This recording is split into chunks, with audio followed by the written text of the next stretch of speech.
এইখন চাওকচোন আৰু এইখন আমাৰ ভাতাটো যেহেতু মালটো এতিয়া ৰঙাই ওলাইছে কিন্তু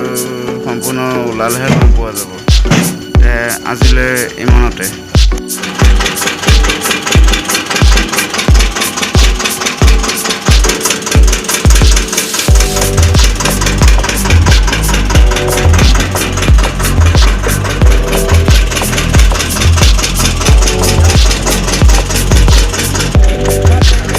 সব ৰাইজসকলে কেনেকৈ কাম কৰি আছে আমাৰ ফৰ্মিং কাম কৰা মানুহকেইজন কৰ্মচাৰীকেইজন